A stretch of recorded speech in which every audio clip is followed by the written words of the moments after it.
नमस्कार, आदाब। Crime petrol dial 100 में आप सबका स्वागत है। प्रीति, शिखा दी, माँ।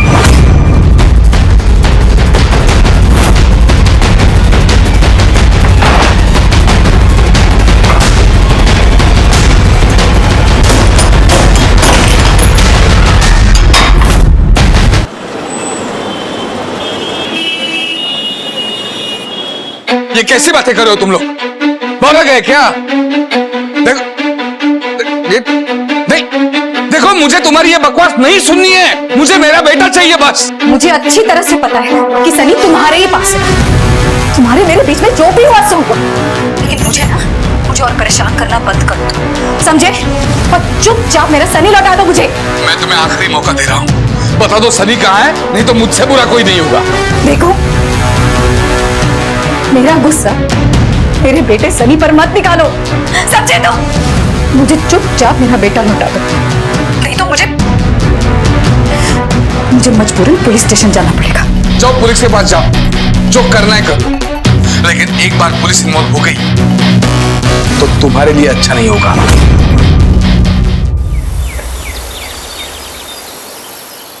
सर, ये मेरा बेटा सनी है। कब से गायब है ये?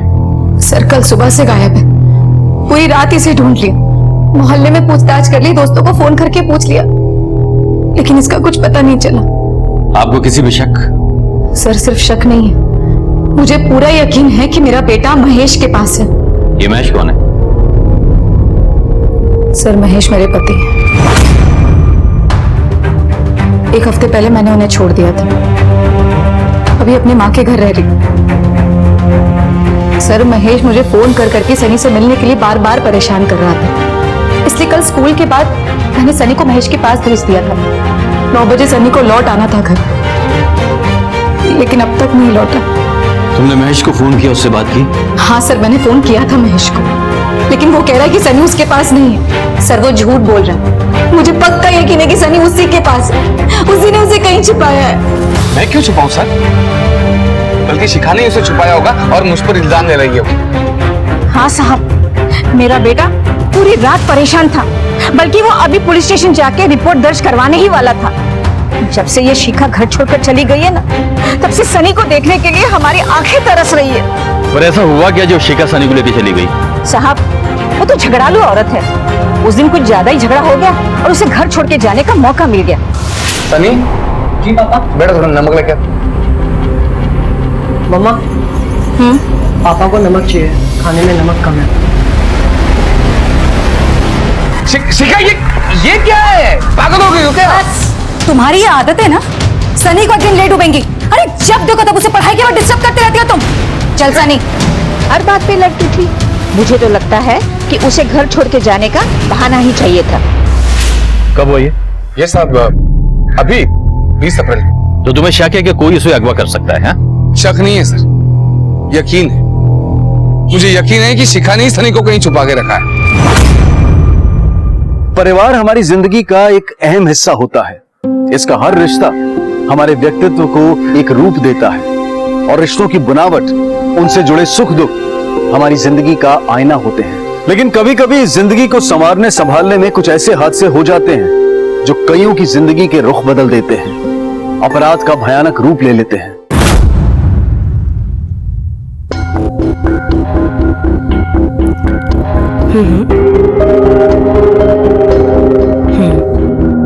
यस,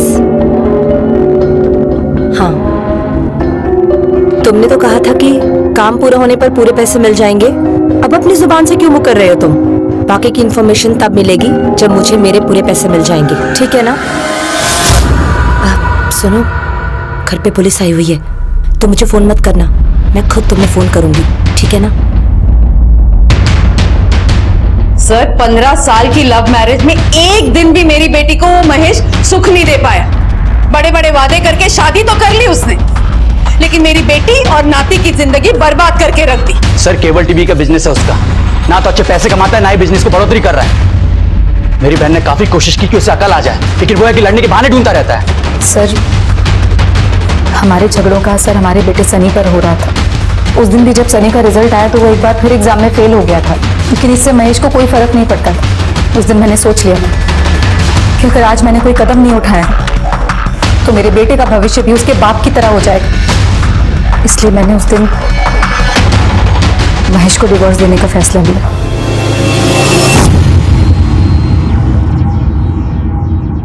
सर, कुछ पता चला क्या सनी का? आप कौन? सर, ये मेरी वाइफ प्रीति है। आप लोग एक बात बताइए, कल सनी महेश के घर कब गया था?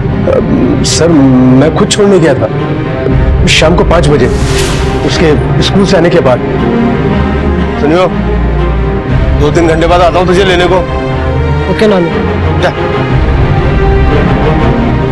शाम को जब लेने के लिए गया तो महेश ने कहा कि वो वहां आया ही नहीं। एक बात बताइए सर, अगर ये सनी को महेश के घर लेके गए थे तो सनी वही होना चाहिए ना? पर महेश ने हमें यह बताया था कि सनी उसके घर आया ही नहीं था। सनी के पास मोबाइल था? नहीं सर, कोई मोबाइल नहीं था उसके पास। सर प्लीज मेरे बेटे को ढूंढिए। जैसे जैसे वक्त जा रहा तेरी घबराहट और बढ़ती जा रही है। नहीं समझ में आ रहा कि सनी कहाँ होगा, कैसा होगा, किस हाल में होगा मेरा बेटा। आप सनी के स्कूल की डिटेल दे सकते हैं? जी सर। लीजिए सर। अब घबराए नहीं, हम पूरी कोशिश करेंगे उसको लाने की। पॉइंटर्स की डिटेल्स वेरीफाई करो, ठीक है? तुम कौन हो? सर ये हमारा पड़ोसी है, मेरी बेटी का दोस्त। आओ बेटे, आओ अंदर आओ। शिखा और महेश के रिश्ते का तनाव कुछ ऐसी हद तक पहुंच गया था जहां अपने बेटे सनी के अचानक गायब हो जाने का जिम्मेदार वो एक दूसरे को ठहरा रहे थे। माँ बाप की लड़ाई में सबसे पहले बच्चे ही पिसते हैं, और अगर ये लड़ाई बच्चे की कस्टडी तक पहुंच जाए तो दोनों ही अपना हक हासिल करने के लिए किसी भी हद तक जा सकते हैं। तो क्या शिखा या महेश ने ही सनी को गायब किया था, या फिर उसके गायब होने की वजह कुछ और ही है? सर कहीं ऐसा तो नहीं कि माँ बाप के झगड़ों से तंग आकर ही बेटा खुद ही कहीं चला गया? But possible. तुम एक काम करो, महेश और दामिनी के नेबर्स से, सनी के स्कूल से, उसके दोस्तों से पूरी इस परिवार की हिस्ट्री निकालो। कोई? ठीक है सर।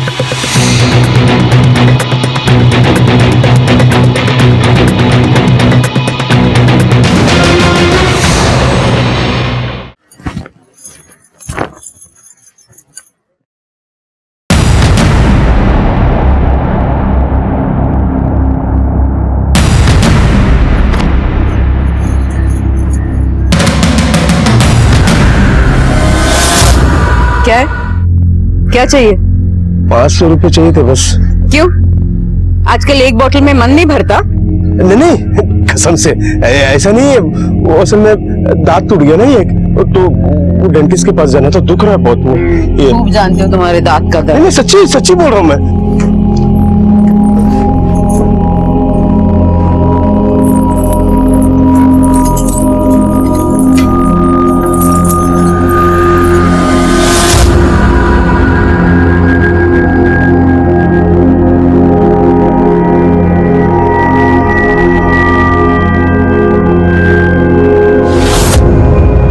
आंखें ना जरा बचा के रखना, संदूक पे डालने की जरूरत नहीं है।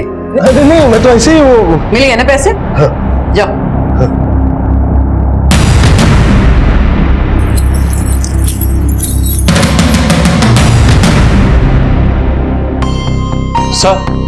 सर सनी के स्कूल से पता चला है कि वो बीमार होने की वजह से 21 तारीख से ही लीव पर है, और उसने सिक लीव एप्लीकेशन भी देके रखी है। व्हाट? Yes sir. लेकिन धीरज को तो कहना है कि 27 तारीख को वो सनी को स्कूल के बाद में महेश के घर लेकर गया है। मैं खुद छोड़ने गया था शाम को 5 बजे, उसके स्कूल से आने के बाद। सिक लीव एप्लीकेशन पे माँ बाप की सिग्नेचर होती है, फिर ये सिग्नेचर किसकी है? पांडेस का पता करना पड़ेगा।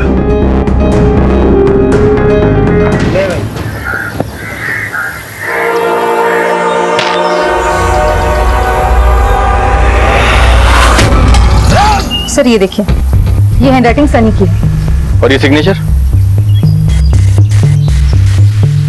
ये सिग्नेचर मेरे नहीं है सर। सर किसी ने मेरे सिग्नेचर की नकल की है। सर प्लीज आप मेरी हालत समझने की कोशिश कीजिए, कहीं मेरा सनी किसी मुसीबत में ना हो।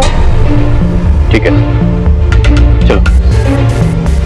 सर इससे तो साफ है कि सनी ने अपनी लीव एप्लीकेशन खुद लिखी, उसके बाद किसी और से साइन करवा ली उसने। पांडे ऐसा भी हो सकता है कि उसने खुद साइन की हो, तुम एक काम करो, महेश की हैंडराइटिंग सिग्नेचर के साथ टैली करो, ठीक है? सनी के स्कूल जाओ, उसके दोस्तों से मिलो, पूरी डिटेल निकालो। कुछ तो ऐसा है जो उन लोग जानते हैं जिससे हमें इस रहस्य का राज मिल सकता है। ठीक है सर। ओके। वाकई सनी के परिवार में बहुत उथल पुथल थी और कोई बड़ी बात नहीं थी कि इन्हीं में से ही कोई एक खलिश सनी की गुमशुदगी की वजह बनी हो। पुलिस को सनी की डायरी में उसी की हैंडराइटिंग में लिखी स्कूल लीव एप्लीकेशन मिली, जिसने शिखा को भी हैरान कर दिया। ये सिग्नेचर मेरे नहीं है सर। पर सोचने वाली बात यह थी कि उस स्कूल लीव एप्लीकेशन पर शिखा के साइन किसने किए और क्यों। सर सनी के क्लासमेट से पूछताछ में पता चला है कि रोहन नाम का एक लड़का है जिससे सनी अपनी सारी बातें शेयर करता है सर। हाँ, लेकिन वो रोहन से बात किया करता था। और सर हैंडराइटिंग एक्सपर्ट का कहना है कि सनी के लीव एप्लीकेशन पे जो शिखा के फेक साइन थे वो महेश ने नहीं बल्कि सनी ने खुद किए थे सर। इसका मतलब ये है कि इस रहस्य की गुत्थी जो है वो सनी का दोस्त रोहन ही खोल सकता है। चलो सर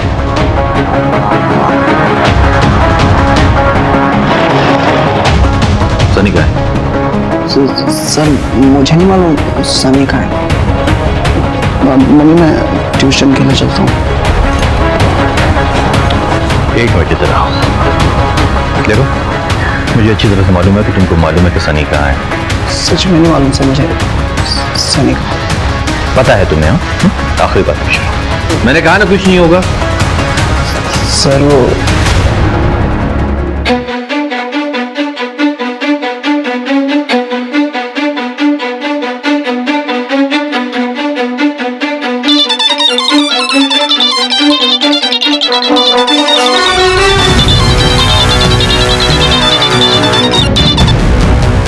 चलो अपनी बेटा, मैं चलती हूँ। एग्जाम की तैयारी अच्छे से करना। बाय। अरे प्रीति, कहाँ जा रही हो? देख नहीं रहे, यूनिफॉर्म में हूँ। हाँ, लेकिन आज तो तुम्हारा ऑफ था ना। केरोसिस की तबीयत खराब हो गई थी, इसलिए उसकी जगह मुझे बुलाया।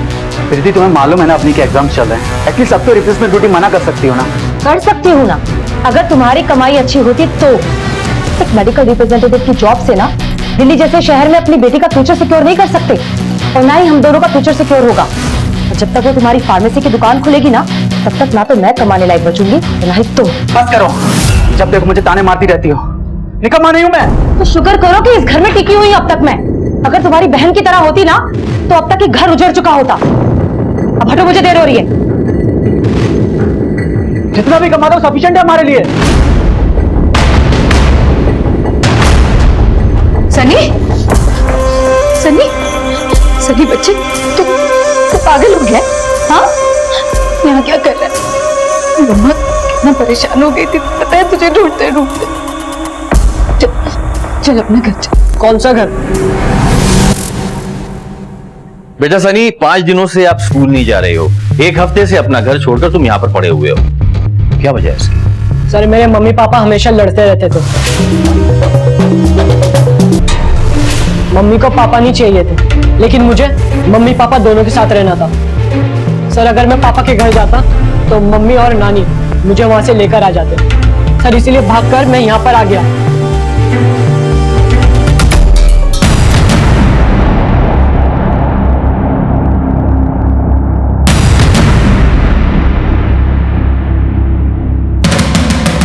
काम ठीक से हो जाएगा ना?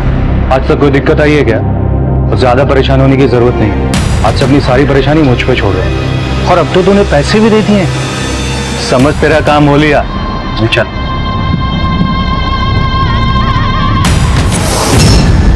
सनी बेटा, अब यही हमारा घर है। नहीं, अगर आप और पापा हमारे घर में एक साथ नहीं रह सकते तो मैं भी आप लोगों के साथ नहीं रहना चाहता, इसलिए भाग गया था मैं। सनी, वो देखो नानी खाना लेकर आई है ना। लो। अच्छा शिखा, कल मैंने रजत को खाने पे बुलाया। उसे तेरे हाथ की बिरयानी पसंद है ना, वही बनाना तू। हाँ, आपको तो मेरे पापा कभी पसंद ही नहीं थे। जब देखो आप मेरी मम्मी को मेरे पापा के खिलाफ भड़काती रहती थी। पूछे ना बाप। हाँ सनी, मुझे तेरे पापा कभी पसंद नहीं आए।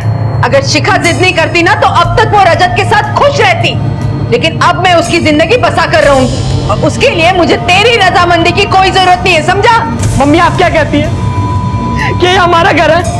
इनकी वजह से आप और पापा लगे, इनकी वजह से आज हमारा कोई घर नहीं है। सनी ऐसा नहीं कहते। इन्होंने हमारी फैमिली को खत्म कर दिया। सच कहते हैं शिखा, खरबूजे को देखकर खरबूजा रंग बदलता है। आखिर है तो महेश का ही खून ना, उसी का रंग चढ़ा है। चुप रहिए। सनी, सनी,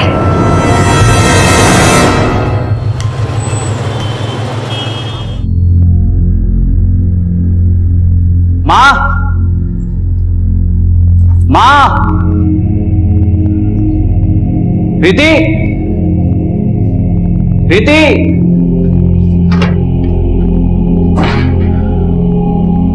कहाँ गई? शिखा दी, शिखा दी, माँ, माँ,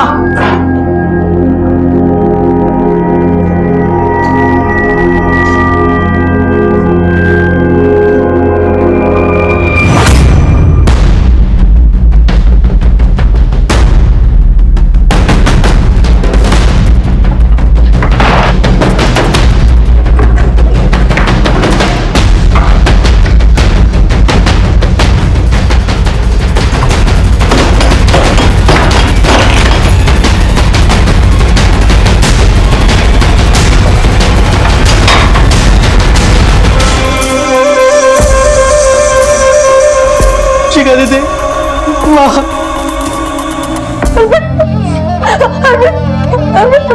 माँ को क्या हो गया? माँ, माँ।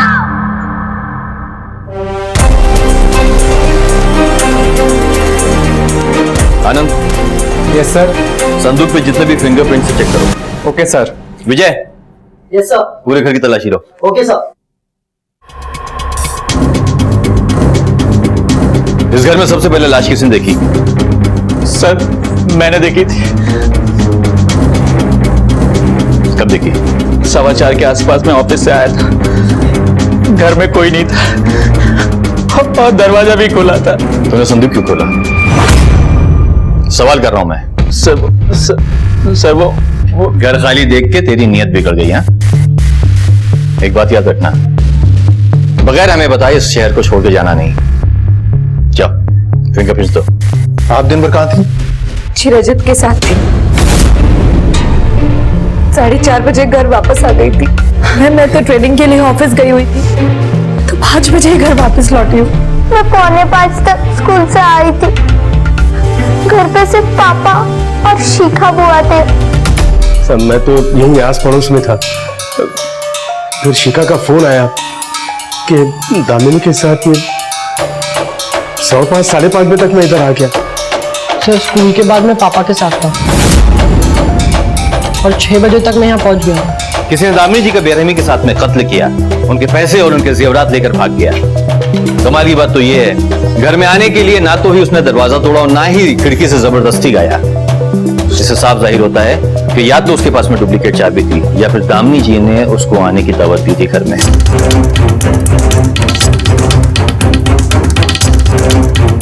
किसी के पास में इस घर की डुप्लीकेट चाबी है? नहीं। कोई नौकर? नहीं।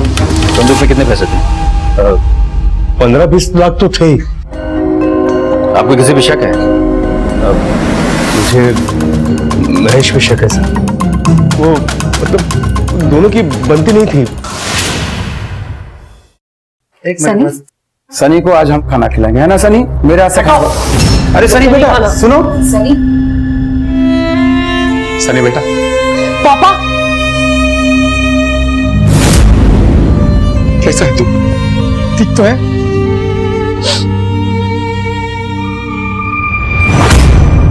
शिखा, जो हो गया सो हो गया, खत्म कर देते हैं इस झगड़े को। घर चलो शिखा। हाथ मत लगाओ मुझे, समझे? और क्या तमाशा कर रहे हो तुम? निकलो अभी, निकलो अभी यहाँ से।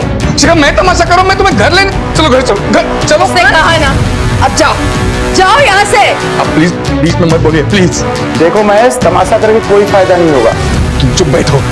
तुम होते कौन हो बीच में बोलने वाले? तुम क्या बोलोगे यहाँ पर? ये हमारे घर का मामला है। महेश बस। चुप कर, तुम बात करने की तमीज नहीं तुझे? आज आवाज तो बहुत आ रही है आपकी। हाँ? आज ज्यादा पी ली क्या? मेरे घर में मेरे से ऊंची आवाज नहीं करना बता रहे हैं। क्या कर लोगे? अगर आगे भी सनी को मिलना चाहते हो ना, तो निकल जाओ यहाँ से। वरना कंप्लेन करके लॉकअप में डाल दूंगी। पुलिस को बुलाओगे तुम? पुलिस को तो मैं बुलाऊंगा, मैं, और लॉकअप में डलवाऊंगा तुम्हें। मेरे बेटे को मुझसे अलग कर दिया, मेरे परिवार को तोड़ दिया, तुम्हें जेल में चढ़ाऊंगा मैं, याद रखना। फिर पापा पर मेरे साथ थे।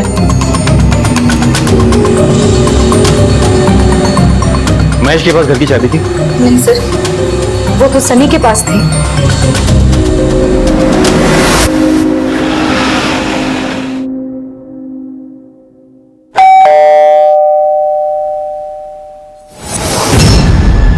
महेश है घर पे? जी सर। तेरा फोन क्यों नहीं लग रहा? वो मेरा फोन टूट गया है तो रिपेयरिंग के लिए दिया है, इसलिए। कल दिन भर कहाँ था तू? जी मैं तो दुकान में था, बाद में शाम को सनी से मिलने गए। कितने बजे? करीब 4 साढ़े 4 बजे। मिलने कहाँ गया था तू उससे? वो सर हम लोग पिक्चर देखने गए थे सर। चल मुझे भी बता, कैसी थी पिक्चर? क्या स्टोरी थी? कोई मर्डर वर्डर होता है कि नहीं उसमें? सर ये क्या आप बात कर रहे हो सर? सर अर्पित घर पे अकेला था, कहीं ऐसा तो नहीं कि उसने अपनी माँ को मार के पैसे निकाल लिए और अपने आप को बेगुनाह बताने के लिए ये सब खेल खेला? क्यों नहीं हो सकता पांडे? पैसे की लालच एक ऐसी लालच है जो इंसान से कुछ भी करवा सकती है। पूरे घर वालों की लोकेशन चेक करो। इस केस में सबसे इंपॉर्टेंट हमें जो पता करना है कि कत्ल कितने बजे हुआ है, तभी जाके हमको मालूम पड़ेगा कि हमारे शक के दायरे में कौन कौन है। ठीक है सर। दामिनी को किसी ने मौत के घाट उतार कर उसकी लाश को उसके ही संदूक में बंद कर दिया था। दामिनी एक साधारण गृहिणी थी, माँ थी। आखिर ऐसी महिला की हत्या कौन कर सकता है और क्यों? पैसा अक्सर रिश्तों में दरार लाता है, तो क्या वही कारण था दामिनी के कत्ल का, या फिर इस परिवार में कुछ और राज भी थे जो अब तक पुलिस की नजरों से छुपे हुए थे?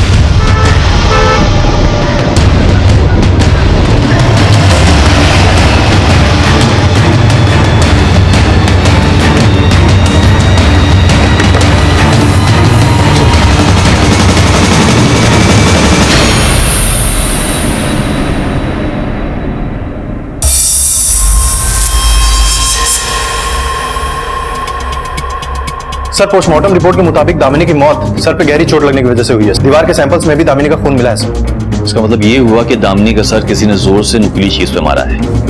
This seems to be an unplanned murder.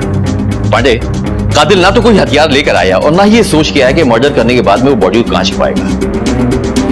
कितने बजे हुआ ये? सर दोपहर में 1:30 से 2:30 बजे बीच में। घर वालों की लोकेशन चेक की? हाँ सर, मैंने घर वालों की भी लोकेशन चेक की और महेश की भी। सर इन सब के बीच में एक खास बात पता चली। सर प्रीति ने हमसे झूठ बोला, उस दिन उसका कोई ट्रेनिंग सेशन नहीं था सर। मैं तो ट्रेनिंग के लिए ऑफिस गई हुई थी, तो 5 बजे ही घर वापस लौटी हूँ। इसका मतलब ये हुआ कि जिस वक्त ये कत्ल हुआ प्रीति कहीं आसपास थी करके, राइट? नहीं सर, वो 3 बजे तक महिपालपुर में थी और 3:30 बजे तक पालम आई। फिर उसने झूठ क्यों बोला कि वो 5 बजे घर आई थी? तुम एक काम करो, फौरन उसको पुलिस स्टेशन लेकर आओ, राइट ना? ठीक है सर। मिस प्रीति, जिस दिन मर्डर हुआ है आपके कहने के हिसाब से आप 5 बजे अपने घर पे थी, लेकिन आपके फोन के रिकॉर्ड के हिसाब से आप 3:30 बजे ही पालम पहुंच गई। असली बात क्या है? सर मैं 3:30 बजे ही पालम पहुंच गई थी, लेकिन वो शॉपिंग करनी थी इसलिए मार्केट चली गई थी सर। घर से निकलने के बाद में आपने सिर्फ दिनेश को ही फोन किया, और जब हमने रिकॉर्ड चेक किया तो ये मालूम पड़ा कि आपकी बातचीत दिनेश से अक्सर हुआ करती है। रिश्ता क्या है दिनेश से आपका? सर वो मेरा कलीग है, वो एयरलाइंस के ग्राउंड ऑफिस में है सर। उस दिन बीच रास्ते में उसका कॉल आया कि आज ट्रेनिंग सेशन कैंसिल हो गया, तो इसलिए मैं अपने एक दोस्त को मिलने के लिए महिपालपुर में ही रुक गई थी सर। दोस्त से? यानी दिनेश से? सर वो सच तो यही है कि मैं महिपालपुर में ही रहता हूँ। प्रीति उस दिन मुझसे ही मिलने आई थी। क्यों? सर वो हम दोनों एक दूसरे से प्यार करते हैं।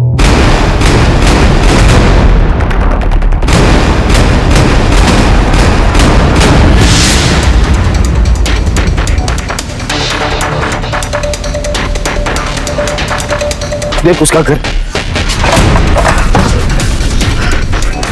रघु भाई पता नहीं कहां गया ये भाई। यहां विक्रम रहता है, पता है कहां है? ऐसा मुझे कहां से पता था विक्रम कहां? क्या गेम खेल रहे तुम दोनों? ना वो दुकान पर है ना घर पर है।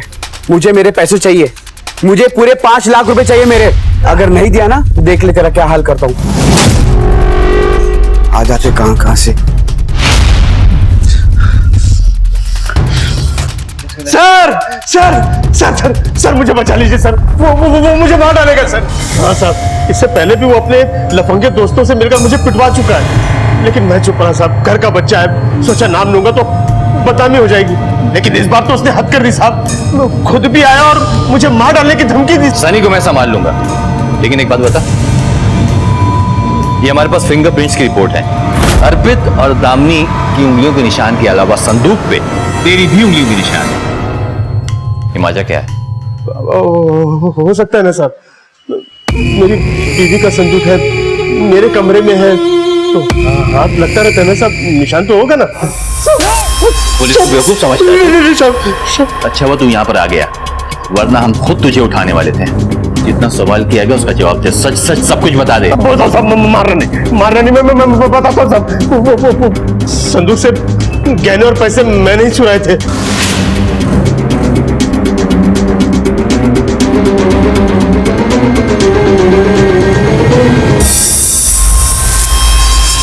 सब लत लग गई थी मुझे जुए और शराब की, लेकिन गलती से मुझे चाबी मिल गई तो सारे गहने पैसे मैंने चुरा लिए।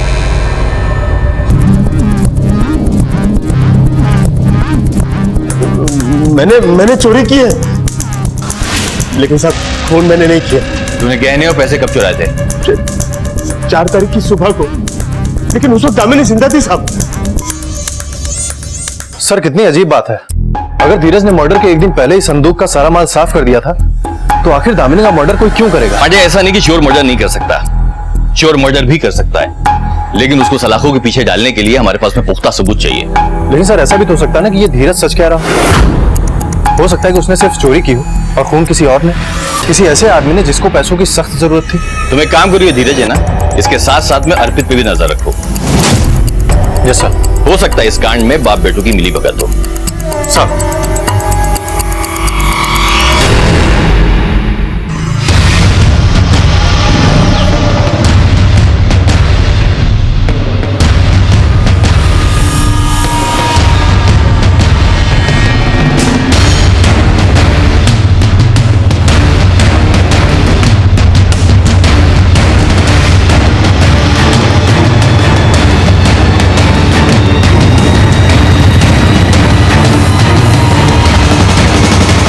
साहब एक खबर है। सुना तेरे पास बहुत माल आ गया है, नई बाइक ले ली तूने और अपना सारा कर्जा तूने चुका दिया। कहां से आए पैसे? कहां से आया तेरे पास? बोल। संदूक से तेरे बाप ने जो पैसे चुराए थे उसी का खेल है ना ये सब? बता दो सर, सच बता। सर, माँ के पास पैसे होने के बावजूद उन्होंने मुझे पैसे नहीं दिए। सर, वो सब पैसे संदूक वाले नहीं है। तो किसके पैसे? मैंने केमिस्ट शॉप डालने के लिए 5 लाख रघु से उधार लेके केमिस्ट वाले विक्रम को दिए थे, जो बाद में मेरे पैसे लेके फरार हो गया था। ये सारे पैसे मुझे मेरी बीबी प्रीति ने दिए कर्जा चुकाने के लिए। बहुत होशियार समझती है अपने आप को। मुझे ताने मारती थी और खुद काम के नाम पे मुझे धोखा दे रही थी। अर्पित मेरी बात तो सुनो, मैंने जो कुछ किया हम दोनों की भलाई के लिए। चुप, एक और शब्द नहीं, और आज के बाद तुम्हारी नौकरी बंद। प्रीति, मैं तुमसे बात कर रहा हूँ, सुनाई दे रहा तुम्हें?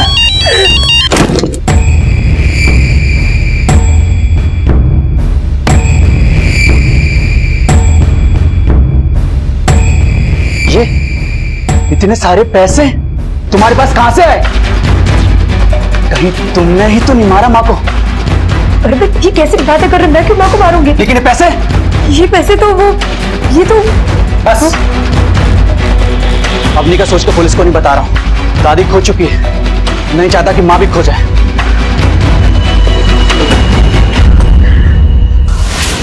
वो तो मेरे पिछले 2-3 सालों की सेविंग्स थी जो मैंने अर्पित से छुपा के रखी थी। सर मैंने वही अर्पित को दे दी ताकि वो रघु के पैसे लौटा सके। वाह प्रीति जी वाह,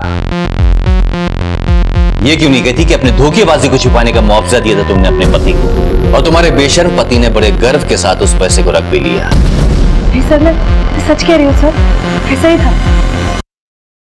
ये प्रीति अपनी सेविंग्स का झूठ बोलकर हम पे गुमराह करने की कोशिश कर रही है। इस पे कड़ी नजर रखो पांडे। कोई ताज्जुब नहीं होगा कि इस एयर होस्टेस मैडम की एक अपनी कुछ कहानी हो। ठीक है सर।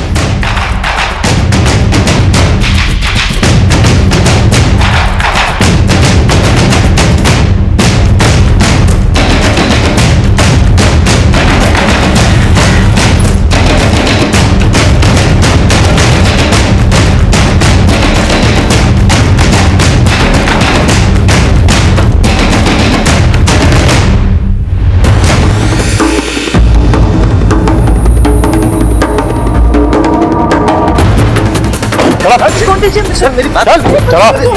मेरी बात तो सुनो।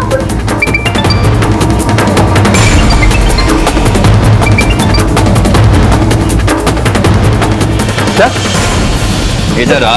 एक्स्ट्रा मैरिटल अफेयर, हाँ? अय्याशी। सोना कहाँ से आया? सर। कहाँ से आया सोना? ये पैसा कहाँ से आया? राजे नहीं करते हो? मैं और प्रीति स्मगलिंग रिंग के लिए काम करते हैं सर। सर हम लोग दुबई से गोल्ड स्मगल करके भारत में बेचा करते थे। देख, आखिरी बार कह रहा हूँ, सच सच बता दे, वरना तुम दोनों की जिंदगी खराब हो जाएगी। सर मेरा यकीन करिए सर, मेरा अपनी सास की खून में कोई हाथ नहीं है सर। मैं ये स्मगलिंग अपना फ्यूचर और अपनी बच्ची का फ्यूचर सिक्योर करने के लिए करती थी। सिक्योर करने के लिए, बर्बाद करने के लिए? ये बात तुम दोनों को तब मालूम पड़ेगी जब तुम्हारी करतूतों की सजा कोर्ट तुमको सुनाएगा।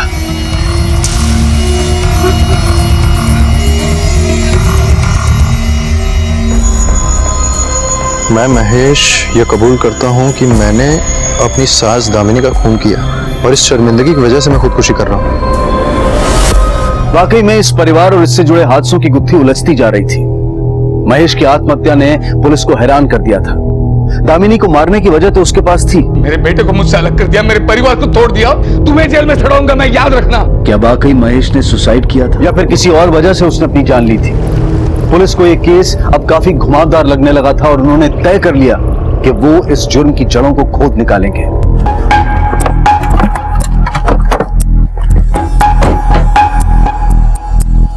अब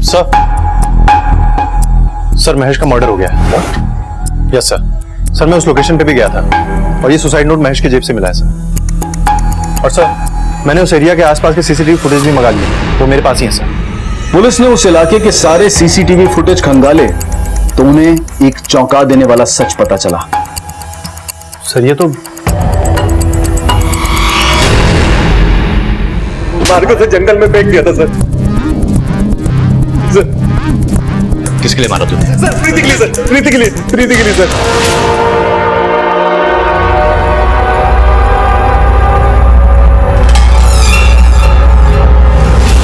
क्यों मारा? कुछ दिनों पहले जब मैंने आप लोगों को बताया था कि प्रीति और मेरा अफेयर है, उसके कुछ दिनों बाद से प्रीति ने मेरे साथ काम करना बंद कर दिया था। लेकिन एक दिन वो मेरे घर आई और मुझसे कहा कि महेश को मार डालो, और उसके बदले में वो दोबारा मेरे साथ स्मगलिंग करने को तैयार हो गई। सर मुझे डर था कि मैं अपनी सास दामिनी की खून के इन्वेस्टिगेशन में पकड़ी जा सकती थी और मैं नहीं चाहती थी कि मेरी एक गलती मेरे बेटे के फ्यूचर को खराब कर दे। इसलिए मैं इस केस को जल्द से जल्द खत्म कर देना चाहती थी।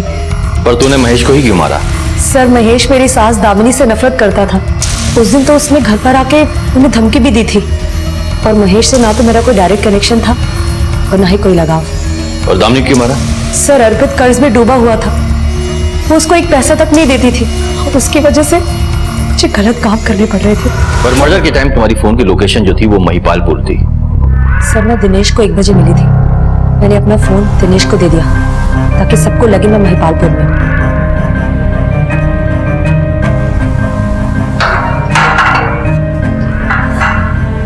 पांडे, प्रीति के कन्फेशन से मैं बिल्कुल सेटिस्फाई नहीं हूं। हाँ सर, क्योंकि अगर ये प्लान मर्डर होता तो ये अपने साथ मर्डर वेपन भी लाती और बॉडी को ठिकाने लगाने का प्लान भी बनाती। नहीं साहब, इसने जुर्म कबूल क्यों किया? देखो पांडे, इसमें दो ही बात हो सकती है, या तो इसके ऊपर किसी का दबाव है या फिर ये किसी को बचा रही है।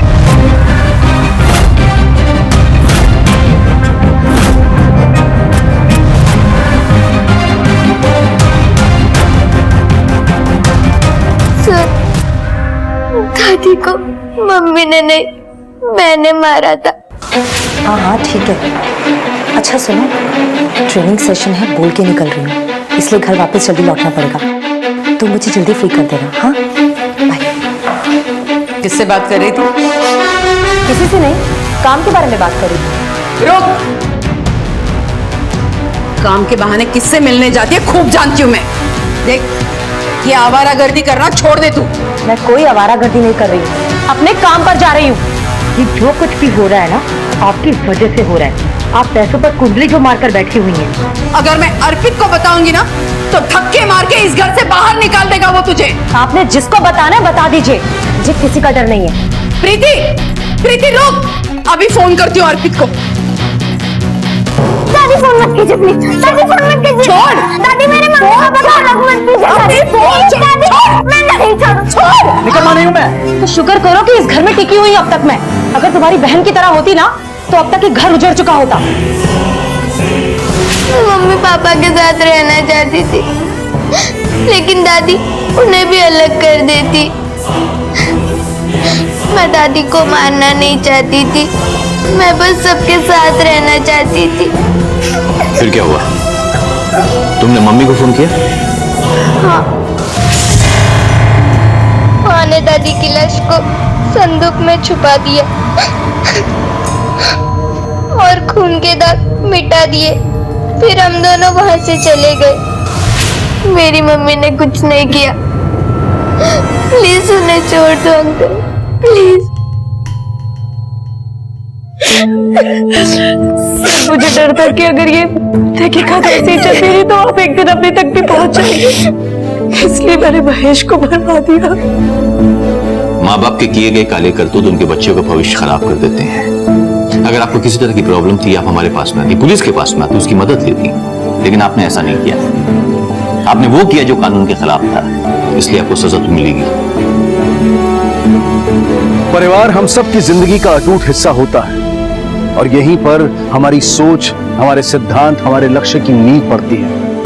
हर परिवार में उतार चढ़ाव, सुख दुख होते हैं, लेकिन इन कमजोरियों के बावजूद कैसे जिंदगी को गुलजार बनाना है, इस सीख को पीढ़ी दर पीढ़ी आगे ले जाने की जिम्मेदारी घर के बड़ों की होती है। और अगर वो ना हो तो वही होता है जो शिखा, सनी और अवनी उनकी गलतियों का शिकार बने।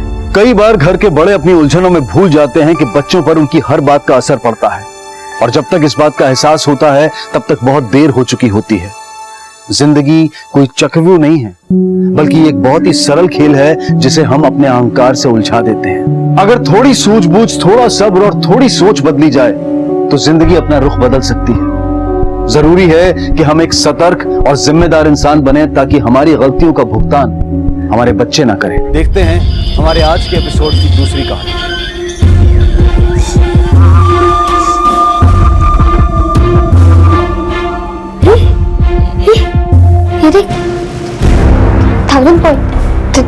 अरे रुकिए, आप ऐसे अंदर नहीं जा सकते। अरे सर बिजी, रुके। सर हमारी मीठी का कुछ अता पता नहीं है सर। एक मिनट, आराम से बताइए बात क्या है। सर हम हर जगह पे खोजे मीठी को, हमें कहीं नहीं मिली मीठी। सर ये मीठी है कौन? सर मीठी मीठी हमारी बच्ची है सर। सर आप प्लीज उसे ढूंढिए सर, प्लीज। मम्मी, भैया, जल्दी अंदर आओ। अरे क्या हुआ? ये देखो। हाँ अरे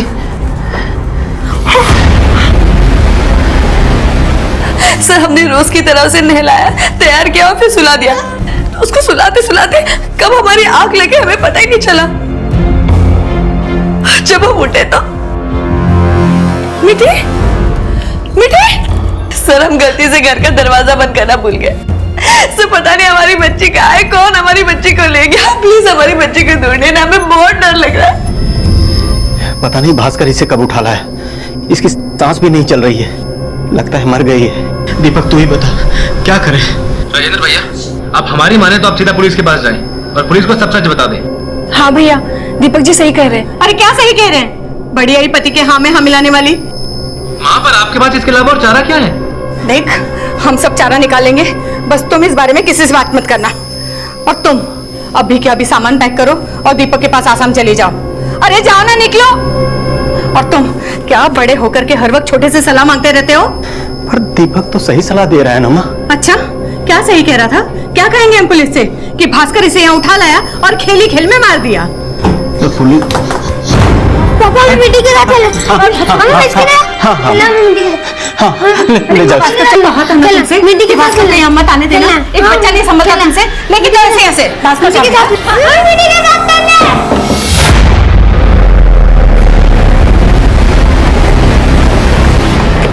सर ये हमारा घर है, मीठी यहीं अंदर थी। निशा अंदर देखो तुम। शर्मा आसपास पूछताछ करवाओ, शायद किसी ने कुछ विटनेस किया हो।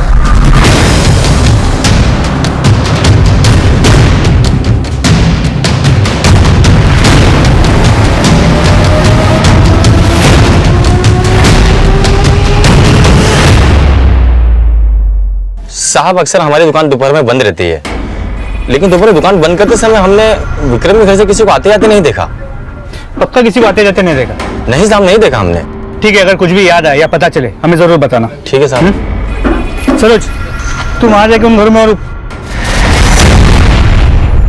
तुम बिल्कुल समझ नहीं रहे हो कि हम क्या है? अम्मा हम सब समझ रहे हैं, आप ही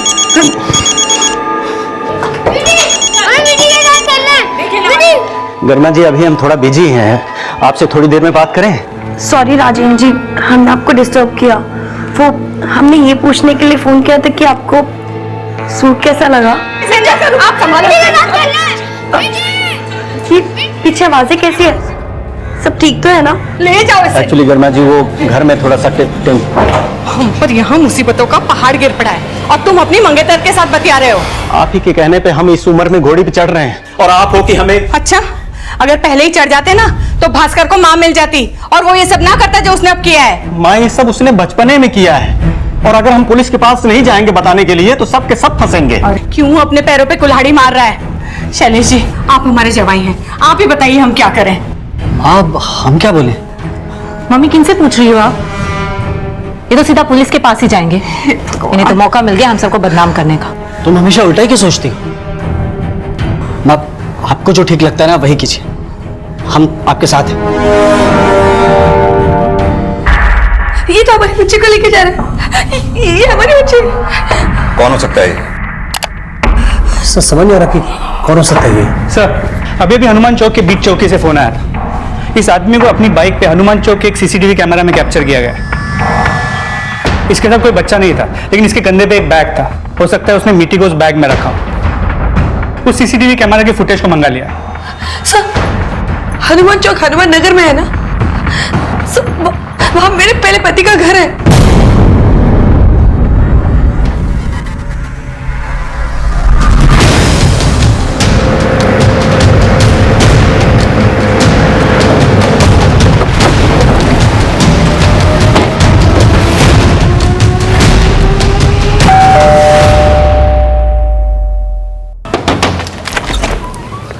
जी हमें घर की तलाशी लेनी है। देखिए सर, बिना सर्च वारंट के आप ये सब नहीं कर सकते हो। सर्च वारंट है हमारे पास। शर्मा, पूरे घर की अच्छी तरह से तलाशी लो। देखिए सर, आप हमारी बात सुनिए, बताइए तो सही बात क्या है? आपकी बहू रितु ने कंप्लेंट लिखवाई है। उसे शक है कि उसकी बेटी मीठी आपके घर पे है। सर, मीठी या नहीं है, रितु ने हम पे झूठा आरोप लगाया है। अब झूठा आरोप है या सच्चा, ये तो हम पता लगा ही लेंगे। आप हमें अपना काम करने दीजिए।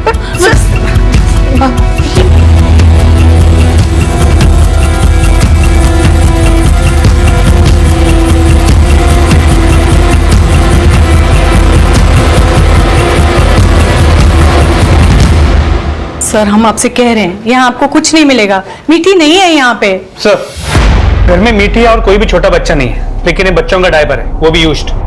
सर, डायपर मिला इसका मतलब ये तो नहीं है कि मीठी भी यहाँ है। लेकिन आपके घर में हमें कोई ऐसा छोटा बच्चा भी नहीं दिखाई दे रहा जो ये डायपर इस्तेमाल करता हो।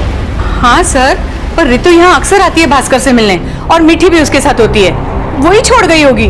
रितु यहाँ आती है? जी। ये भास्कर कौन? सर, भास्कर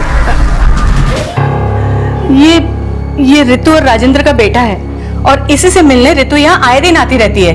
अभी 2 दिन पहले भी वो यहीं थी, 2 घंटे तक उसके साथ कमरे में बैठी थी। तब मीठी भी थी उसके साथ, तभी छूट गया होगा।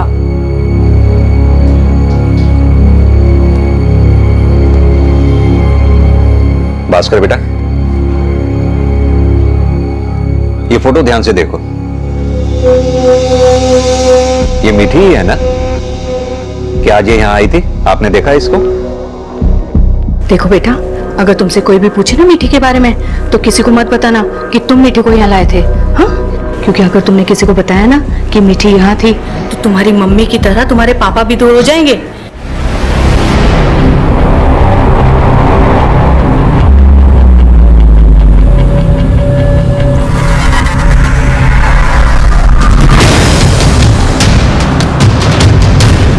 घबराओ नहीं बेटा। नहीं देखा, मीठी को नहीं देखा हमने। नहीं सर, कहा था ना हमने आपसे, आपको कुछ नहीं मिलेगा यहाँ पे। मीठी है ही नहीं यहाँ। रितु ने इस फैमिली पे शक जताया है, वो झूठ क्यों बोलेगी? लेकिन रितु ने यह भी बोला था कि जो आदमी बाइक पर दिख रहा है वो राजेंद्र नहीं था। लेकिन सर ये भी तो मुमकिन है कि उस आदमी का इस फैमिली के साथ कोई कनेक्शन हो। अब ये तो तभी पता चलेगा जब उस किडनैपर की पहचान होगी। सर इस घर के आसपास कहीं कोई सीसीटीवी नहीं है, ना ही यहाँ किसी ने कोई सस्पिशियस नोटिस किया है। सर जिस आदमी को हमने बाइक पे बैग के साथ देखा था, जिस पे हमें शक था कि वो मीठी को किडनैप करके गया है, उसकी फोटो को यहाँ किसी ने भी आइडेंटिफाई नहीं किया है। लेकिन उस किडनैपर को यहाँ हनुमान चौक पे तो देखा ही गया था। आसपास पूछताछ जारी रखो, हो सकता है कुछ पता चले। Okay sir.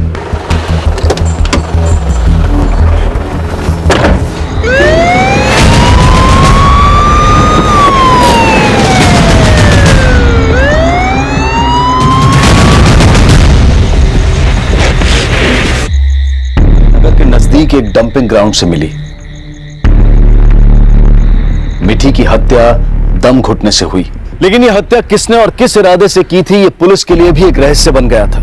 और पुलिस की कई कोशिशों के बावजूद इस राज से पर्दा नहीं उठ पाया था। और वक्त के साथ साथ मिठी की हत्या से जुड़ा यह राज राजेंद्र और उसके परिवार ने अपने सीने की गहराइयों में दफन कर लिया था और जिंदगी की नई शुरुआत में लग गए थे। लेकिन जिस घड़ी को वो एक नई शुरुआत समझ रहे थे, क्या वो वाकई में एक नई शुरुआत थी या फिर किसी अनहोनी की उल्टी गिनती शुरू हो चुकी थी? हाँ लगा दो भाई यहाँ पे, फिर बाद में यहाँ पे लाइटिंग छोड़ना है। हाँ और पिताजी लाइट्स के बाद मिठाई वाले को मैं फोन कर दूंगा। सुषमा आ गए लोग, आओ। दीपक जी आ गए आप लोग। अंकल जी आप परेशान मत होइए, अभी तो बस हमर चंचल ही आए हैं। नमस्ते भैया।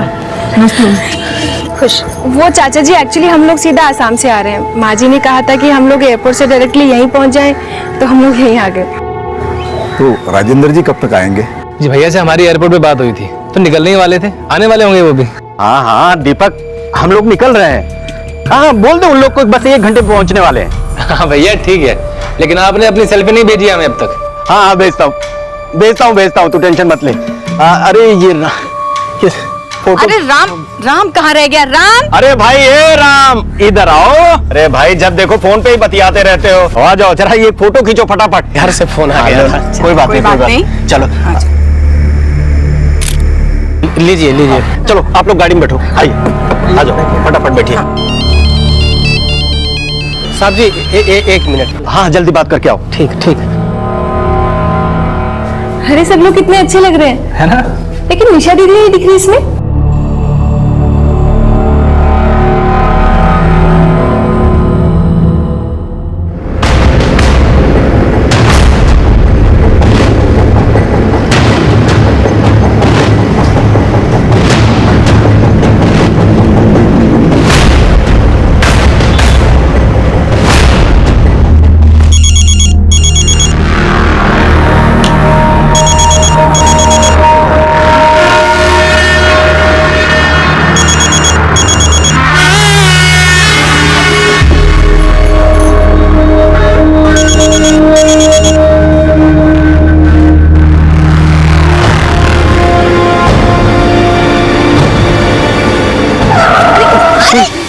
बेटा संभल के।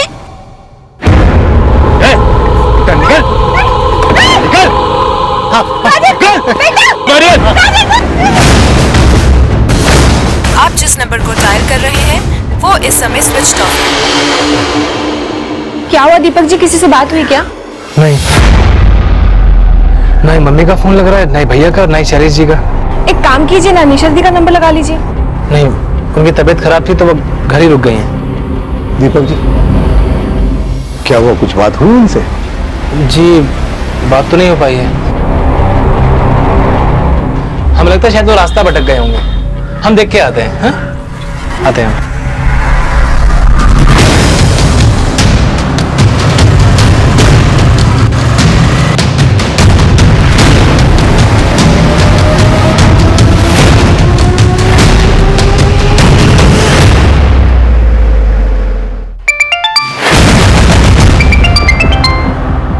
हाँ दीपक, कुछ पता चला? निशा दीदी हम गाजियाबाद से मेरठ तक पूरे रास्ते उन्हें ढूंढते हुए आ रहे हैं। दीपक रास्ते पे ढूंढने से कुछ नहीं होगा, हमें तो सीधा सीधा उस राम पे शक जा रहा है। अरे वही ड्राइवर। क्या? अरे इसको कुछ अता पता ही नहीं है और ना ही फोन उठा रहा है वो। राम उन लोगों के साथ घर से नहीं निकला था? नहीं, राजेंद्र भैया खुद ड्राइव करके गए हैं। और भैया से जब हमारी बात हुई उन्होंने तो ऐसा कुछ भी नहीं बताया था।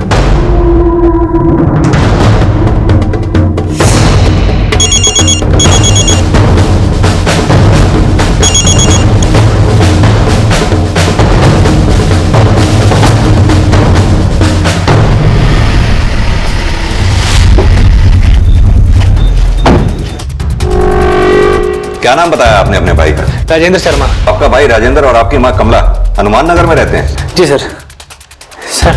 सर हमारे भाई के साथ उनके बेटे भास्कर, हमारी जीजा शैली जी और हमारी माँ थी। सर शाम 4 बजे वो लोग मेरठ से गाजियाबाद के लिए निकले थे। हम जानते हैं इन्हें। आपके भाई की पहली बीवी रितु ने बेटे के मर्डर का इल्जाम लगाया था इन पे। उसके घर वाले ये काम जरूर कर सकते सर, वो आपसे बहुत चिढ़ते थे। लेकिन तब आपसे मुलाकात नहीं हुई थी।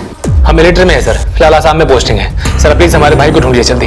हम पता कर रहे हैं उन्हें। राजेंद्र की गाजियाबाद में कहां सगाई होने वाली थी? गाजियाबाद वैशाली में, करीमा भाभी के घर पे। और कौन सी गाड़ी से गए थे आपके भैया? सर व्हाइट कलर की एसयूवी थी, UP XX621D नंबर है सर। वो जब घर से निकल रहे थे तो ड्राइवर को कुछ काम आ गया, तो हमारे भाई खुद ही ड्राइव करके आ रहे थे। अब ड्राइवर को फोन कर रहा हूँ सर, उसका नंबर भी नहीं लग रहा है। ठीक है, ड्राइवर का नाम, फोन नंबर, एड्रेस तीनों दो हमें। हाँ जी सर।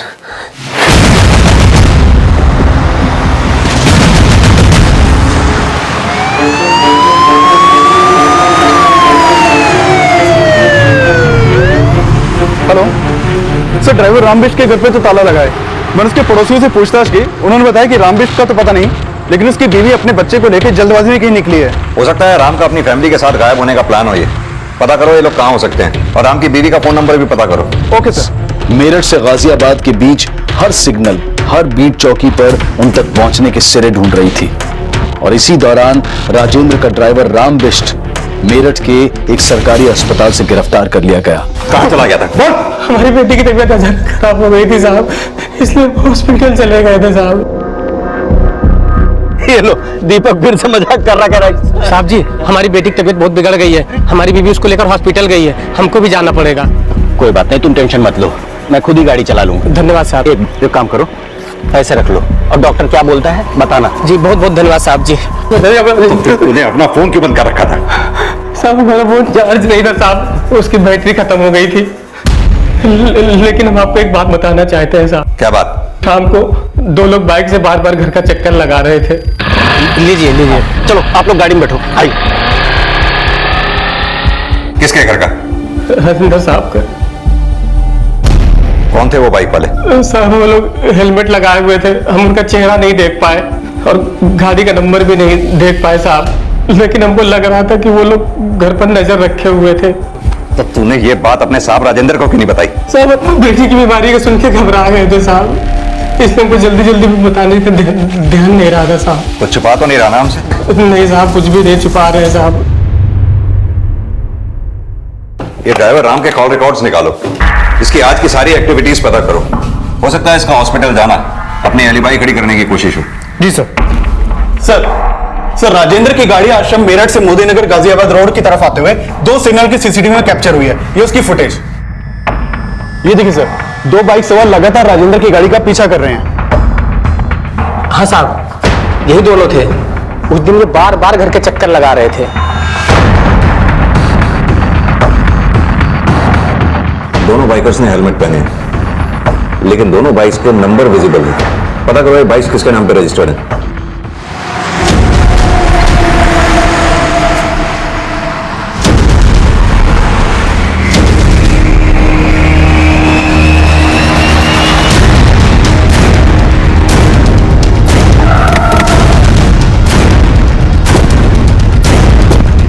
संतोष, बच्चे को फौरन हॉस्पिटल लेके जाओ।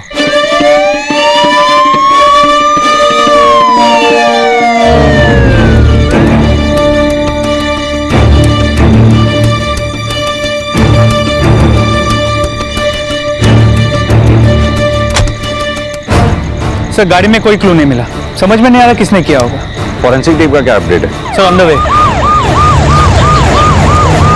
गाड़ी के अंदर हमें कुछ नहीं मिला, लेकिन गाड़ी के बाहर ये पतले से टायर के स्किड मार्क्स हैं।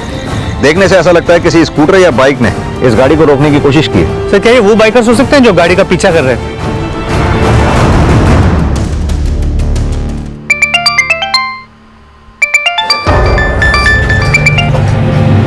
हेलो,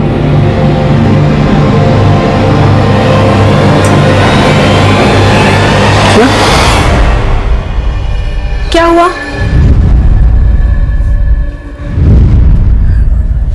क्या हुआ?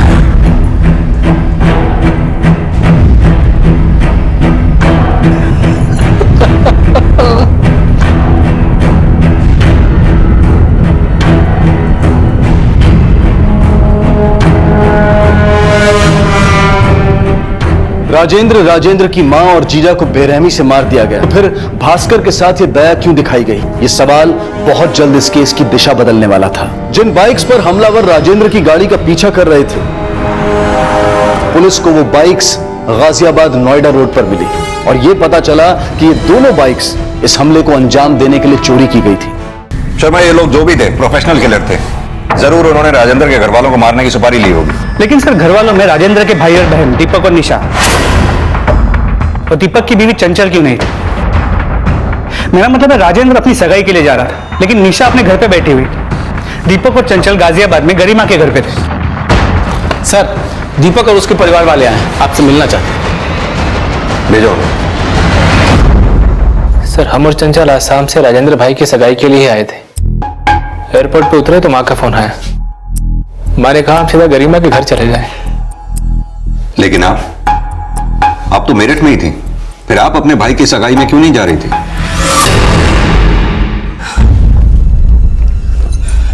निशा, तैयार नहीं हुई अब तक?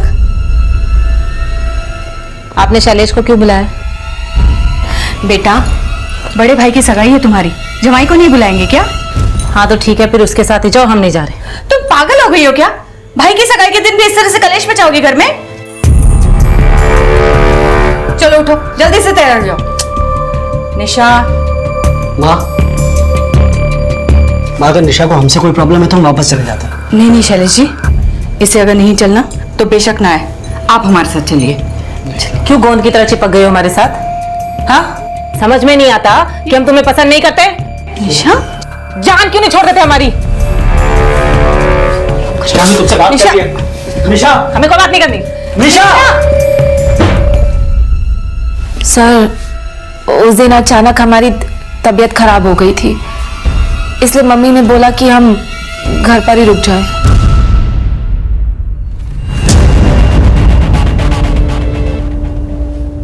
आप लोगों को किसी पे शक जो आपके परिवार वालों को मरवा दे? सर, हमें उस ऋतु पर शक हो रहा है, उसी ने मरवाया होगा हमारे घर वालों को। ऋतु आपके भाई राजेंद्र की पहली बीवी? जी हाँ सर। सर, ऋतु हमेशा से हमसे चिढ़ती आई है, उसे लगता है कि मीठी को भी हमने ही मरवाया है। कहाँ ले जा रही हो इसे? तुम लोगों ने मीठी को मारा और अब हमारा बच्चा हत्यारों के साथ नहीं रहेगा। क्या पता कल को तुम इसे भी मार दो। पागल हो गई हो तुम? हम मारेंगे भास्कर को? हाँ, तुम भूल गई हो, तुमने छोड़ के गई थी इसे और कोर्ट ने इसकी जिम्मेदारी हम पर सौंपी है। तुम इसे नहीं ले जा सकती। ठीक है, लेकिन चाहे जो भी हो जाए, हम हमारे बच्चे को यहाँ से लेकर ही जाएंगे और ये भी साबित कर देंगे कि मीठी को तुम लोगों ने ही मारा। लेकिन सर, वो कुछ साबित ही नहीं कर पाए। शादी से फ्रस्ट्रेशन में ऋतु ने हमारे घर वालों को मरवाया हो। लेकिन ऐसा क्या हुआ था जो ऋतु और राजेंद्र में डाइवोर्स हो गया? सर, डाइवोर्स ऋतु भाभी ने मांगा था राजेंद्र भैया से। सर, उन्होंने राजेंद्र भैया से शादी तो कर ली, लेकिन उन्हें कभी पसंद नहीं किया। हमारी कुंडली जरूर मिल गई, लेकिन तुम बिल्कुल भी वैसे पति नहीं हो जैसा हम चाहते थे। जब हम पसंद नहीं थे तो शादी के लिए हाँ क्यों बोली? हमारे घर वालों के सामने हमारी नहीं चली और हमें लगा था कि शादी के बाद हम तुम्हें बदल देंगे, लेकिन तुमने तो अब तक कपड़े पहनने का भी सलीका नहीं सीखा। भैया अपना दर्द हमसे शेयर किया करते थे। माँ को लगता था कि भास्कर के पैदा हो जाने के बाद सब ठीक हो जाएगा, लेकिन सर सच ये था कि ऋतु भाभी का पहले से ही विक्रम के साथ अफेयर था। सर, ऋतु भाभी ने विक्रम के लिए भैया को ही नहीं बल्कि भास्कर को भी छोड़ दिया था। भैया बुरी तरह से टूट गए थे सर। भैया ने अपने आंसू कभी भी किसी को नहीं दिखाए और सब कुछ भूलकर अपने आप को बिजनेस में एंगेज कर लिया। अभी थोड़े टाइम पहले ही माँ ने भैया के लिए गरिमा भाभी को पसंद किया। तो राजेंद्र और गरिमा की एंगेजमेंट दोनों फैमिलीज की रजामंदी से हो रही थी? जी सर। गरिमा हमारी जनरेशन तुमसे 20 साल पीछे है, मतलब तुम्हारी एज 22 की है और हम 42 के हैं। तुम्हें इस शादी से कोई प्रॉब्लम तो नहीं है ना? हमें कोई प्रॉब्लम नहीं है, अगर आपको है तो आप बता दीजिए। एक है। क्या? माँ ने तुमसे बताया होगा कि भास्कर, क्या तुम एक 10 साल के बच्चे की माँ कहलाना पसंद करोगी? आपने बिल्कुल सही कहा था। हमारी और आपके जनरेशन में वाकई बहुत फर्क है। पर पता है आपको, आपके जनरेशन के लोग उम्र के बारे में बहुत सोचते हैं, पर हमारी जनरेशन में ये सब बातें ओल्ड फैशन कहलाती है। हमारे लिए ये बातें कोई मायने नहीं रखती। गरिमा अपने से 20 साल बड़े राजेंद्र की सिर्फ बीवी ही नहीं, बल्कि राजेंद्र के 10 साल के बेटे की मां भी बनने वाली थी। और ये शादी वो अपनी खुशी से करना चाहती थी। ये बात भी इतनी सहज नहीं थी। राजेंद्र के भाई दीपक और बहन निशा ने ऋतु और उसके दूसरे पति विक्रम पर उन हमलों का शक जताया, जिसकी पुलिस द्वारा पुष्टि की जा रही थी। लेकिन गलती राजेंद्र और राजेंद्र की मां से भी हुई थी कि उन्होंने पुलिस से यह सच छिपाया कि मिठी की लाश भास्कर के पास देखी गई थी। राजेंद्र पर हुए हमले का क्या मिठी के मर्डर से कोई कनेक्शन था? क्या भास्कर जानता था कि मिठी को किसने मारा था, और यह भी कि उसके परिवार पर अब किसने हमला किया था? भास्कर बेटा, क्या हुआ था कल आप लोगों के साथ? डरो मत बेटा, तुम्हें पता है ना, तो फिर बताओ हमें।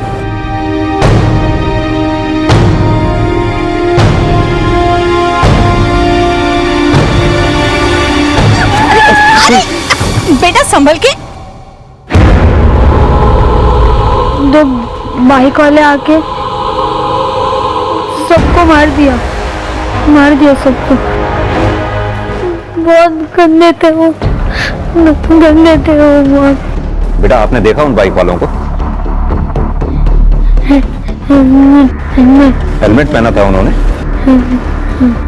दोनों ने।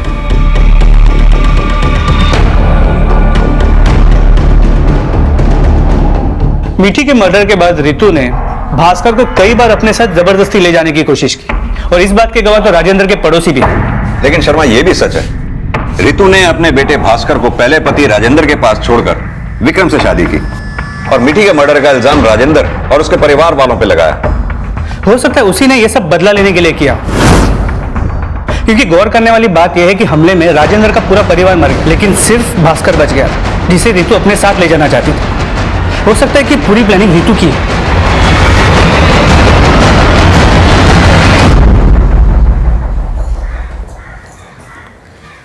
भास्कर, लो कुछ खा लो। ये लो थोड़ा खा लो। नहीं, पापा चाहिए। हाँ, पापा के पास लेके चलेंगे, पहले थोड़ा खा लो। नहीं, अच्छा थोड़ा सा तो खा लो, थोड़ा खा लो। तू वैसे ही इतना परेशान है, मुझे और परेशान कर रही है। हाँ तो क्या करे, परेशान कर रखा है इसने, खा ही नहीं रहा है। रितु को बोले इसे लेके जाए, वैसे भी उसी का बेटा है ना ये। तो पागल हो गई, अब जानती है ना उसे इसकी कोई परवाह नहीं है। तो हमें भी कोई परवाह नहीं है, तुम्हें जो करना है करो, बट हम ही संभालेंगे इसे। परेशान कर रखा है। बेटा, पापा को पता पड़ेगा आपने खाना नहीं खाया तो नाराज होंगे ना पापा। हमारे साथ थोड़ा सा खा लीजिए। हाँ, थोड़ा सा खाते हैं, फिर पापा के पास चलेंगे, ठीक है? हाँ?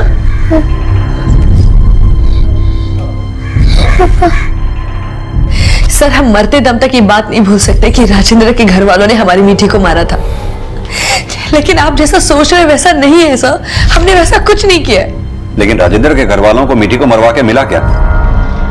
सर, सताने वालों का कोई मकसद नहीं होता। लेकिन सताने वालों से बदला लेने का मकसद तो हो ही सकता है। सर, आप हम पर शक कर रहे हैं? हमारी बच्ची के कातिल को ढूंढने के बजाय आप हम पर ही शक कर रहे हैं? सर, आप राजेंद्र की फैमिली को नहीं जानते, खासकर उसकी बहन निशा। वो कुछ कम नहीं है। हाँ सर, मिठी के जाने के बाद रितु कानूनी तरीके से एक बार फिर भास्कर की कस्टडी लेने की कोशिश कर रही थी। कैसा कानूनी तरीका? और इस केस से निशा का क्या लेना देना है? सब बात यह है कि भास्कर की कस्टडी लेने से पहले हम एक बार राजेंद्र से बात करना चाहते थे। और उस दिन हम राजेंद्र के घर गए थे तो हमने बहुत देर तक दरवाजा खटखटाया, तो किसी ने भी दरवाजा नहीं खोला। फिर हमने खिड़की से झांकने की कोशिश की तो हमने देखा कि एक आदमी निशा के कमरे से निकलकर दूसरी खिड़की से कूदकर भाग गया। खोलो राजेंद्र, दरवाजा खोलो, दरवाजा खोलो। राजेंद्र का घर पर नहीं है वो। कहाँ गया? तुम्हें क्या लगता है कि सिर्फ तुम्हें विक्रम मिल सकता है? हमारे भैया को कोई नहीं मिल सकती? सगाई करने गए हैं वो। चलो अब जाओ, यहाँ पर दिमाग मत खराब करो, चलो।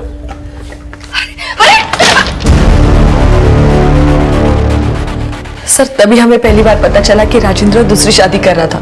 लेकिन आपने जिस आदमी को खिड़की से कूदकर बाहर भागते हुए देखा, वो आदमी कौन था? सर हमने उसकी शक्ल तो नहीं देखी, लेकिन सर जरूर वो निशा का कोई आशिक होगा। आशिक? सर हमने उस घर में काफी वक्त बिताया और हम निशा को अच्छी तरह से जानते।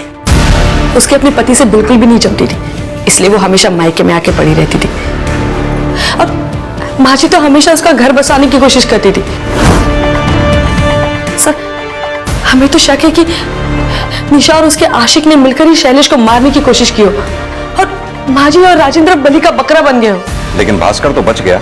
सर हम वही तो शुक्र मना रहे हैं कि हमारा बच्चा बच गया, लेकिन हम हमारे भास्कर को वहां नहीं रहने देंगे। वो अब हमारे साथ रहेगा सर। बुआ बाथरूम जाना। देखो हमारा मूड मत खराब करो, अपने आप चले जाओ, जाओ। बाथरूम जाना। बोलो ना, अपने आप चल जाओ। चंचल, इसे बाथरूम लेके जाओ।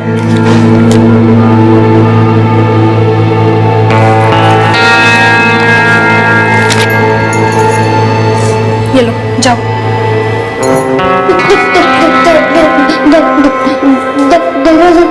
अच्छा ठीक है, नहीं कर रहे, जाओ।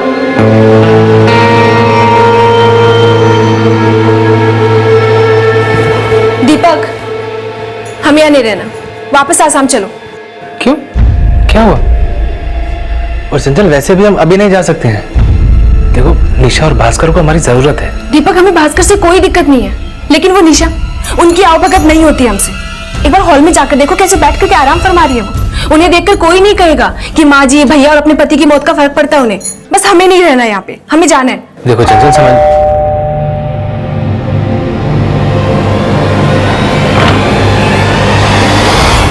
निशा जी, आपको हमारे साथ पुलिस स्टेशन चलना होगा। Police station? जी।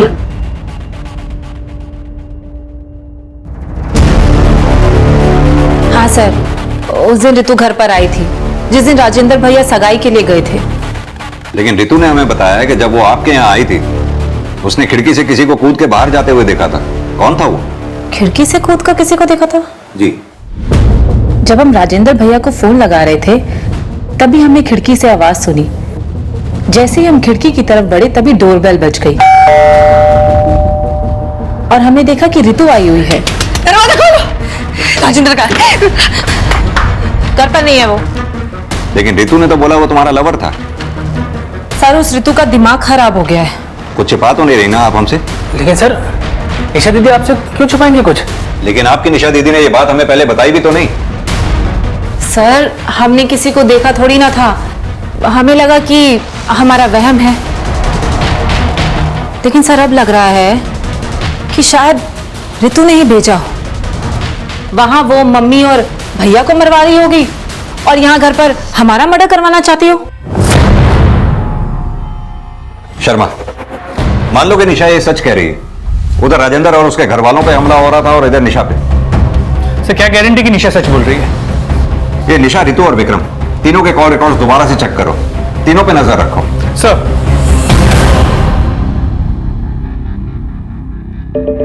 देखो, हमको तुमसे बहस नहीं करनी, हम बस यहाँ भास्कर को लेने आए। क्यों? उसे भी अपने साथ ले जाके मरवाना चाहती हैं आप? वो यहाँ पर रहेगा तो तुम लोग उसे मार दोगे। हम माँ है उसकी और वो अब हमारे साथ रहेगा। आपके साथ नहीं रहेगा, वो हमारे साथ रहेगा। तुम भूल रहे हो कि कोर्ट ने हमें हमारे बच्चे से मिलने की इजाजत दे रखी है, तो तुम हमें भास्कर को ले जाने से नहीं रोक सकते, समझ गए? तो ठीक है, अब पहले की तरह उसे थोड़ी देर के लिए अपने साथ लेके जा सकते हैं, लेकिन आपको वापस उसे यहीं लाना होगा। और देखिए प्लीज, उसे आप वो सब बातें फिर याद मत दिलाइएगा। उसे अभी भी लगता है कि उसके पापा और दादी वापस आएंगे। उसे सच बता के आप परेशान मत कीजिएगा प्लीज। ठीक है। भास्कर बेटा आओ।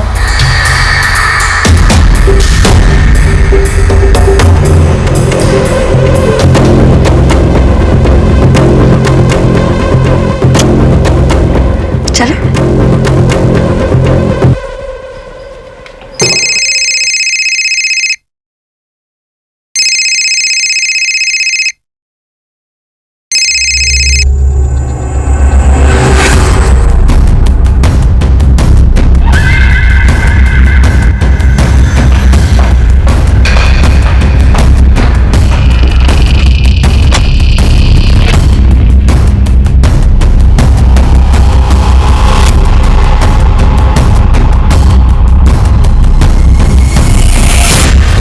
सर, विक्रम के कॉल रिकॉर्ड से पता चला कि पिछले कुछ दिनों से वो भगत से काफी बात कर रहा था। ये भगत है कौन?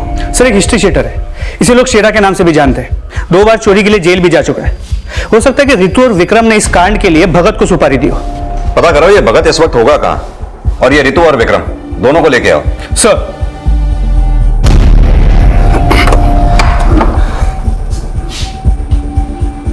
हम बाद में बात करते हैं। रितु, रितु, एक सेकंड आओ। क्या हुआ? एक सेकंड आओ ना।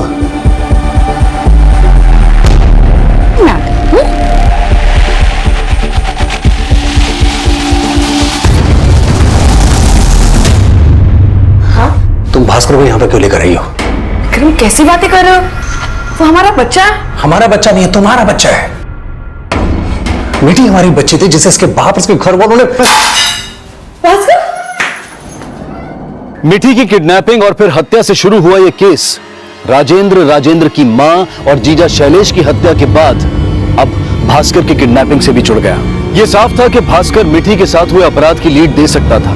तो क्या भास्कर की किडनैपिंग इसी राज पर पर्दा डालने के लिए हुई थी? सस्पेक्ट कई थे, लेकिन इसमें विक्रम और रितु की भूमिका क्या थी कि मिठी के बाद भास्कर की किडनैपिंग भी उन्हीं के घर से हुई थी? क्या राजेंद्र, उसकी मां और जीजा पर हुए जानलेवा हमले का भी रितु और विक्रम से कोई कनेक्शन था?